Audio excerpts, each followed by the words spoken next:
So, hi, good day, everyone. I am here to continue our topic about the social cultural impact of tourism.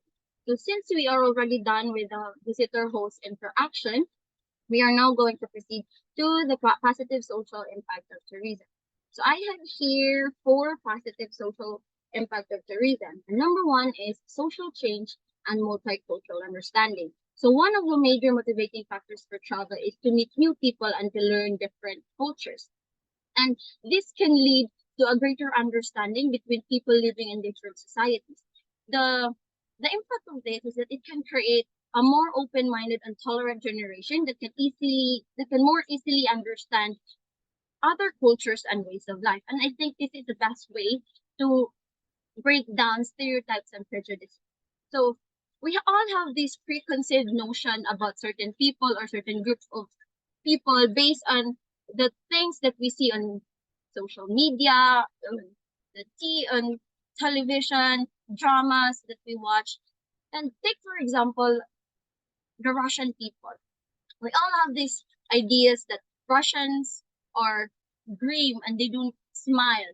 But actually, if you travel to Russia, you can actually find out that Russian people don't smile without a reason.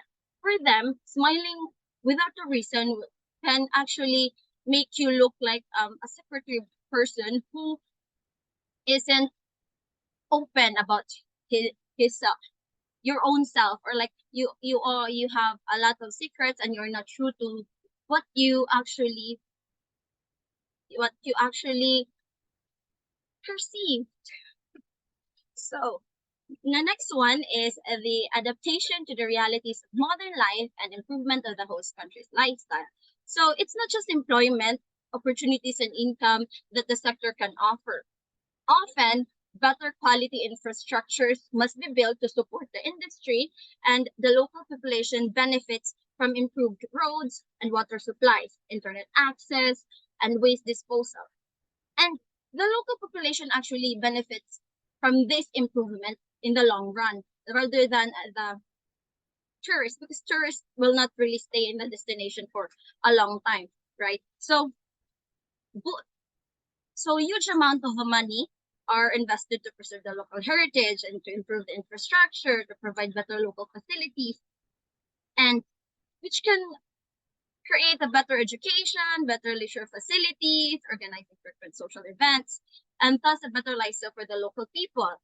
The locals will interact with the tourists and mix with people from diverse backgrounds, which creates a cosmopolitan culture in the region. Also, due to the demand for better services, varied employment opportunities are created within the region, and therefore people do not feel the need to migrate to other cities, earn for their living. Furthermore, the locals will have a permanent job or source of income, which will then make their living status improve. And I think this is an social impact, because when your social status will improve or living status will improve, it means that um you're living a comfortable life where you are able to provide for your needs, and actually provide also for the ones that are not actually that necessarily or that necessary to for you to be able to live with.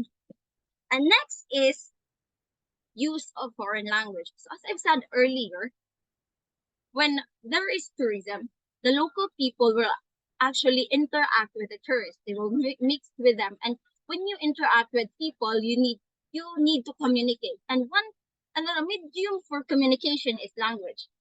So the majority of tourist attractions demand that visitors speak English, or at least or visitors speak English as well as the host that can speak English fluently, because it is currently the world's most widely used language and because it has significant economic benefits for the tourism sector.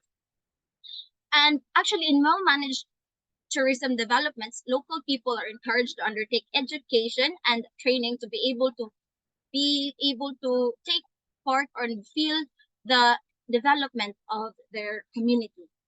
And an example of this is when way back in 2018 when the Chinese embassy in Nepal, in coordination with Nepal's Ministry of Culture, Tourism, and Civil Aviation, organized a 6-month long Chinese language training course for Nepalese tourism professionals.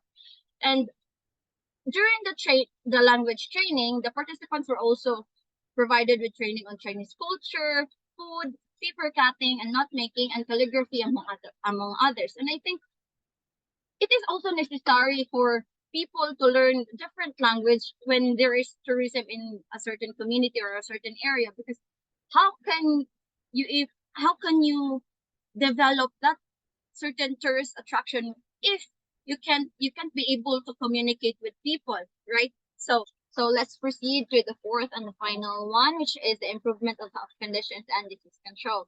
So the direct impact of tourism in the health sector is that it can help in the development of infrastructures, like healthcare infrastructure such as health centers, hospitals, sewages and drainages, with the with the generated income coming from the industry. So the people or the local community will benefit from this in the long run, since, as I said earlier, the tourists will not stay in a certain destination for a long time. So they will not be able to use those built infrastructures for a long time.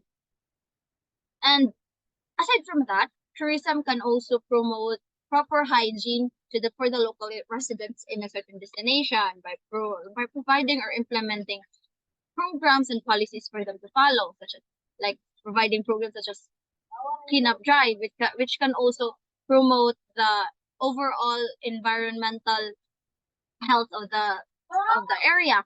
And this this environment, this you know this improved environmental health can also improve the health conditions of the people living in the area. And aside from that, studies actually have provided linkage between the tourism industry and the health of the people. So I will read this study for you. So according to the study, there are several potential pathways to the positive impacts of tourism activities in public health via positive emotions and social interaction between tourists and residents. Tourism experiences are inseparable from tourists' emotions and can therefore influence physical health and longevity.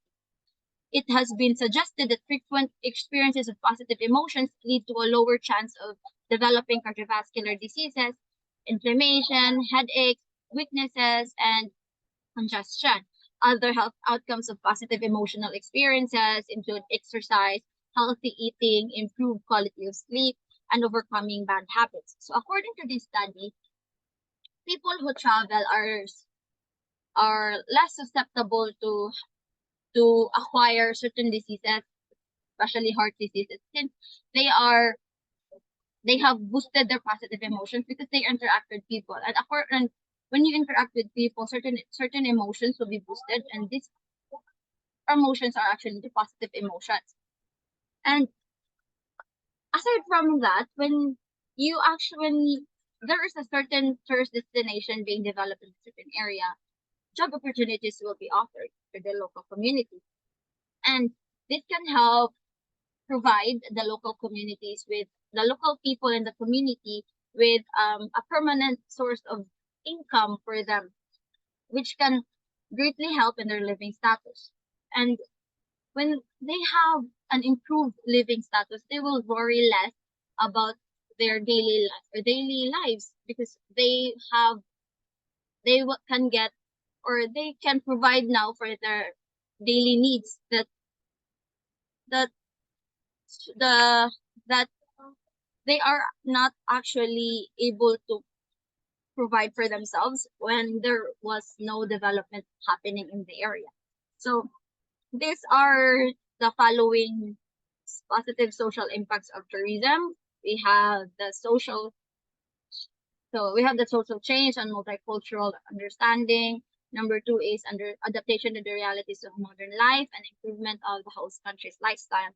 Number three is the use of foreign language. Number four is the improvement of health conditions and disease control. So the negative health or the negative social impact of tourism will be them introduced and be discussed by Jerosa, which she will be proceed which will proceed next. Bye guys.